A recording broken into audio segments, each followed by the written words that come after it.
नमस्कार, मैं अंजलि मिश्रा। स्वागत है आप सभी का द न्यूज में। इस वक्त की बड़ी खबर सामने आ रही है। लोकसभा में विपक्षी सांसदों द्वारा जो है पार्लियामेंट सुरक्षा को लेकर हंगामे के बीच बड़ा फैसला लेते हुए अधीर रंजन समेत आपको बता दें कि लगभग 33 से 34 सांसदों को पूरे सत्र के लिए निलंबित कर दिया गया है। जी हां, बिल्कुल सही सुना आपने।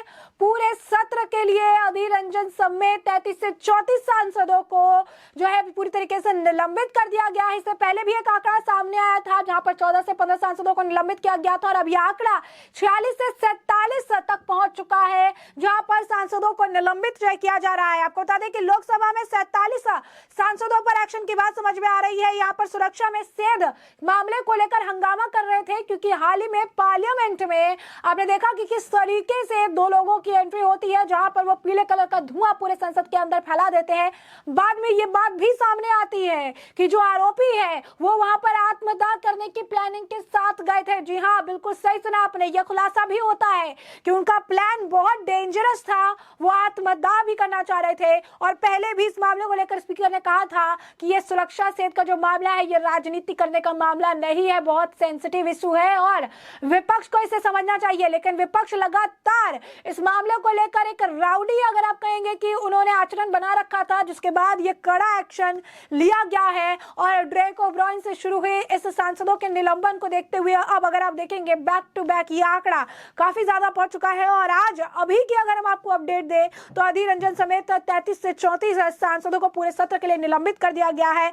यह आंकड़ा लगातार बढ़ रहा है। हम आपको फिर बता दें, यह आंकड़ा लगातार बढ़ता हुआ नजर आ रहा है। लगातार इन आंकड़ों में इजाफा देखने के लिए मिल रहा है और यही कारण है कि अब अगर आप कहेंगे कि जिस तरीके से विपक्ष पे ये एक्शन हुआ है इसे अलग अलग तरीके से देखने का प्रयास भी किया जा रहा है। यहाँ पर पूरा हंगामा, नारेबाजी, सब कुछ जो है पार्लियामेंट में हुए सिक्योरिटी ब्रीच को लेकर किया जा रहा था। संसद में शीतकालीन का सत्र 11वें का आपको बता दें कि आज 11वां दिन है और संसद में सुरक्षा चूक के मसले पर लोकसभा में लगातार चौथे दिन हंगामा हुआ और जिसके बाद खराब व्यवहार के चलते आज 34 सांसदों को सस्पेंड किया गया है, जिसमें विपक्ष के नेता अधीर रंजन चौधरी भी शामिल है। इससे पहले 14 दिसंबर को लोकसभा के 14 सांसदों को निलंबित किया गया था और 13 सांसदों को निलंबित किया गया था। और अब ये जो आंकड़ा है कुल 47 सांसद पूरे शीतकालीन सत्र के लिए निलंबित हो चुके हैं और इसी के अलावा राज्यसभा सांसद ड्रेक ओब्रायन को भी 14 दिसंबर को सस्पेंड किया जा चुका है। तो आप समझ सकते हैं कि किस तरीके से सिक्योरिटी ब्रीच का मामला है, जिसके बाद इनका व्यवहार जो है काफी ज्यादा खराब देखने के लिए मिला है, जिसके बाद ये एक्शन लिया गया है। यही नहीं, आपको बता दें कि जैसा कि खुलासा हुआ था कि लोकसभा में खुद को आग के हवाले करने वाले थे आरोपी, आग का जो है खौफनाक प्लान बनाकर जो है ये अंदर गए हुए थे, लेकिन उनको पहले ही पकड़ लिया गया और वहां पर जो लोग मौजूद थे, जो सांसद मौजूद थे, उन्होंने उनकी पिटाई भी कर दी थी मौके पर। अगर आप कहेंगे कि इन्हें गिरफ्त में ले लिया गया, इसके बाद काफी कुछ जो है एंगल निकलकर सामने आया, किस तरीके से इनके कांग्रेस के जुड़ाव निकलकर सामने आए, कांग्रेस के पक्ष में है। फिर बेरोजगारी का मुद्दा जोड़ दिया गया, राहुल गांधी बेरोजगारी के मुद्दे पर ले आए, फिर उन्होंने पोस्टर वगैरह भी जारी कर दिया कि बेरोजगारी पर जवाब दो या तो गद्दी छोड़ दो। तो ये सारे ड्रामे जो है इनके द्वारा कंटिन्यू किए गए कि ये सब कुछ लेकर आपको बता दें संसद घेराव का ये मामला है। यहाँ पर उन्होंने बड़ा सा पोस्टर लगाया, संसद घेराव, रोजगार दो नहीं तो गद्दी छोड़ो। इस तरीके से इन्होंने चलो चलो दिल्ली चलो के नारे वगैरह जो है सब लगाए। तो यहाँ पर अगर आप देखेंगे तो साफ तौर पर इस तरीके से प्लानिंग प्लॉटिंग जो है की गई। कई सारे जो आरोपी है उनका टीएमसी से, विपक्ष से कई सारा जो एंगल निकलकर सामने आया और यही कारण है कि नारेबाजी के साथ जिस तरीके से उन्होंने चीजें की उसको लेकर पहले ही विपक्ष से घेर रहा था, लेकिन अब इसे पर्टिकुलरली से मुद्दा बना दिया गया, बेरोजगारी से जुड़ा हुआ मुद्दा बना दिया गया। और ये चाह रहे थे कि अगर आत्मदाह वाला जो मामला जो सामने आया कि इन्होंने प्लानिंग कर रखी थी, अगर ऐसा कुछ होता तो इस मामले को लेकर और भी ज्यादा अगर आप कहेंगे कि यहाँ पर जो है बवाल करने का प्लान किया जा रहा था और अपनी गरिमा जो है यहाँ पर भूलते हुए विपक्ष के नेता नजर आ रहे हैं, जिसके बाद स्पीकर द्वारा यह कड़ा फैसला लिया गया है। सुबह से और कई दिनों से हमारा मांग बड़ा सीधे मांग कि एक तो ये कि हमारे जितने एमपीज को निलंबित किए गए उनको बहाली हो और सदन में आकर हमारे गृह मंत्री एक बयान दे। जो बयान सदन की बाहर रोजाना देते हैं, टीवी की सामने बैठ के सारे देशवासियों की सुनाते हैं, उसमें से कुछ सदन के अंदर आकर वो कहे और हमारे सबको और देशवासियों को अवगत कराएं कि अगले तारीख में सदन के और इसके साथ साथ देश की सुरक्षा के लिए सरकार क्या क्या कदम उठा रहे हैं। बीच में मैं ये भी सलाह दिए थे कि राजनाथ सिंह जी डिप्टी लीडर है सदन की, अगर हो सके सारा विपक्ष नेताओं को बुला के आम सहमति बना के ये सदन चलाने की कोशिश करे।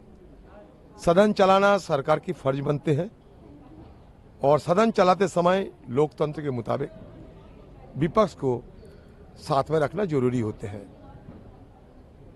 विपक्ष को कॉन्फिडेंस में लेते हुए सदन चलाना हम लोग वाजिब समझते हैं और ये शोभनीय भी है।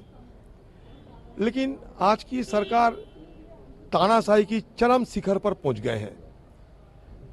उनके पास बहुमत है और बहुमत की साथ साथ बाहुबली की डंडा घुमा रहे हैं और सारे सदन को जैसे कि अपने पार्टी ऑफिस के मुताबिक चलाना चाहते हैं। सदन आरएसएस और बीजेपी के तो पार्टी ऑफिस नहीं बन सकते, तो इसलिए चर्चा करने के लिए मुखर थे हम लोग। और आप लोग शायद ये देखे होंगे कि जिस दिन से सदन की शुरुआत हुई, पहले दिनों से, एकदम पहले दिन से हमारी तरफ से बिल्कुल और भरसक मदद हम लोग किए हैं ये सरकार को, साथ साथ सदन चलाने को। आप अगर उत्पादकता की हैसियत से देखें तो 13 दिसंबर के पहले सदन में उत्पादकता कितना था, आप खुद इसका जायजा ले सकते। लेकिन यहाँ लगता है कि टीवी में बोलना, बाहर बोलना, ये सरकार को और सत्तारूढ़ पार्टी के लोगों को, चाहे वो पीएम हो, एचएम हो, जो भी हो, उनको आसान लगते हैं, सहज लगते हैं, लेकिन सदन में आकर खड़े होकर कुछ बोलने में वो डरते हैं। इसलिए उनको ये लगा कि बहुमत की बाहुबली को डंडा घुमा के सबको ठंडा कर देंगे, विपक्ष की जुबान को बंद कर देंगे। तो इसलिए वो ये करके दिखाया। बहुत गिनती में आते नहीं, बहुत सारे, सभी मान लो कि विपक्ष में और कुछ बचे हुए मुझे लगता नहीं।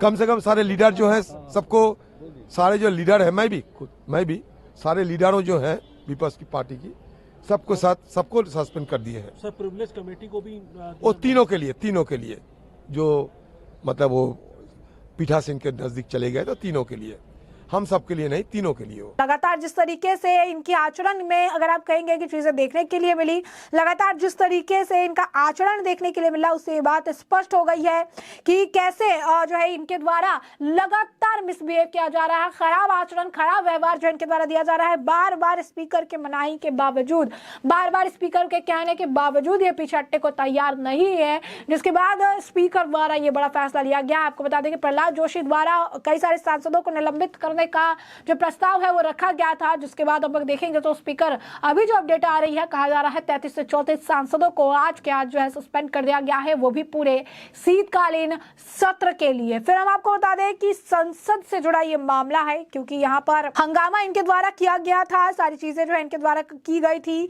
और ये एक्शन भी इसी वजह से जो है अगर आप देखेंगे तो लिया गया था, क्योंकि ये कंटिन्यू जो है बहुत ही ज्यादा बदतमीजी कर रहे थे, लगातार जो अगर आप कहेंगे कि नारेबाजियां कर रहे थे और कुछ भी सुनने को तैयार नहीं थे, जिसके बाद संसद में से इनको सस्पेंड करने का फैसला लिया गया है। लोकसभा में हंगामा कर रहे थे कंटिन्यू, जिसके बाद ये बड़ा अगर आप कहेंगे अपडेट सामने आया है। आपको बता दें कि लोकसभा के से सदन की अवमानना के मामले में पिछले हफ्ते भी जो है निलंबित किया गया था और फिर से अब निलंबन का ये मामला निकलकर सामने आया है। यही नहीं, इस दौरान विपक्ष लगातार इस मामले को लेकर गृह मंत्री अमित शाह से, प्रधानमंत्री नरेंद्र मोदी से भी जवाब मांग रहा था। कह रहा था कि संसद के अंदर आके इन्हें जवाब देना चाहिए, सिक्योरिटी ब्रीच से जुड़ा मामला है और वो कुछ कहने के लिए तैयार नहीं है। लगातार बयानबाजियां देखने के लिए मिल रही थी और अब सीधा सीधा एक्शन देखने के लिए मिल रहा है। और सबसे बड़ी बात है कि जिस तरीके से आरोपियों के जब पास्ट को खगाला गया, आरोपियों के बारे में जब पता लगाया गया, आरोपियों के बारे में जब चीजें सामने आई तो पता चला कि कितना कुछ जो है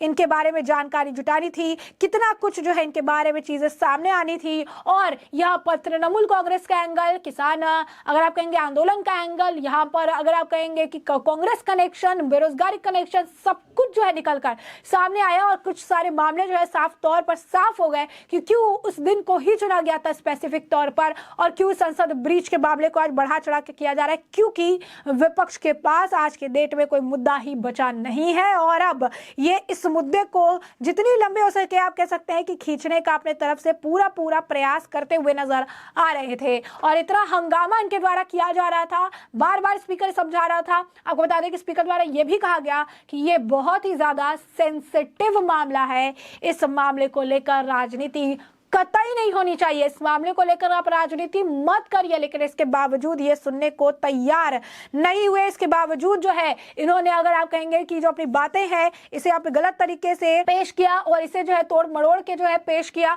जिसके बाद आखिरकार इनके ऊपर जो है एक्शन देखने के लिए मिला है। ऐसे में आप देख सकते हैं किस तरीके से कांग्रेस ने जो है पोस्टर भी लगा रखे थे, राहुल गांधी भी इस मामले को लेकर बयानबाजी कर रहे थे। साफ तौर पर दिख रहा है संसद घेराव, रोजगार दो या गद्दी छोड़ो, भारतीय युवा कांग्रेस, वहां पे डेट भी लिखा हुआ है, चलो चलो दिल्ली चलो, इस तरीके से भी बयानबाजी दी गई है। यानी पूरा मामला जो है बेरोजगारी पर इन्होंने डाल दिया। ये भी कहा कि वो लोग बेरोजगार थे, इस वजह से उन्होंने ये कदम उठाना पड़ा है, इस वजह से ये सारी चीजें कर रहे थे, इस वजह से सिक्योरिटी ब्रीच का मामला सामने आया है और इसी वजह से वो सरकार को भी घेरते नजर आ रहे थे। लगातार बयानबाजी, नारेबाजी और आखिरकार अब सस्पेंशन का जो मामला है देखने के लिए मिला। आपको बता दें कि पहले भी कई सारे सांसदों को सस्पेंड किया गया था, कारण यही था कि लोकसभा स्पीकर द्वारा बार बार समझाने के बाद भी वो बात करते करते पोडियम तक पहुंच गए और इसके बाद नारेबाजी कर रहे थे, कागज जो है हवा में उछालते हुए नजर आए, जिसके बाद कड़े एक्शन उनके खिलाफ लिए गए थे। और आज भी इसी तरीके का मंजर दिखा जहां पर कंटिन्यू नारेबाजी, कंटिन्यू सिक्योरिटी ब्रीच से जुड़े मामले को उठाया गया, कई बार टोकने के बावजूद ये रुकने के लिए तैयार नहीं हुए और आखिरकार जो रिजल्ट हुआ और आखिरकार जो अगर आप कहेंगे कि जो एक्शन देखने के लिए मिला, कई सारे सांसदों को अगर आप कहेंगे कि निलंबित जो है किया गया है। ये आंकड़े लगातार बढ़ रहे हैं। आपको बता दें कि प्रहलाद जोशी जो है बीजेपी नेता, उनके द्वारा ही जो ये सामने रखा गया था। प्रहलाद जोशी का नाम अगर आप देखेंगे कि सामने आ रहा है कि उन्होंने ही इनके निलंबन का प्रस्ताव जो है रखा सामने और अब ये बहुत बड़ी बात है, बहुत बड़ा अगर आप कहेंगे कि एक तरह से एक्शन इनके खिलाफ लिया गया है, जहां पर पूरी तरीके से यहाँ पर जो है विपक्ष के कई सारे सांसदों को निलंबित कर दिया गया है। इससे पहले भी विपक्ष के कई सारे नेता जो नहीं सस्पेंड हुए थे वो कह रहे थे कि सिर्फ विपक्ष की आवाज दबाने को लेकर ये एक्शंस लिए जा रही है, सिर्फ विपक्ष की आवाज को दबाने को लेकर जो है चीजें की जा रही है। और अब अगर आप देखेंगे तो एक बार फिर से कई सारे, आपको बता दें 33 से 34 साल सांसदों को निलंबित कर दिया गया है, वो भी पूरे शीतकालीन सत्र के लिए। तो ऐसे में हमने आपको जो पूरा मामला है बड़े विस्तार से बताया कि पूरा मामला क्या है और इस मामले पर आपकी भी जो राय हो हमें कमेंट सेक्शन में कमेंट करके जरूर साझा करिएगा। धन्यवाद।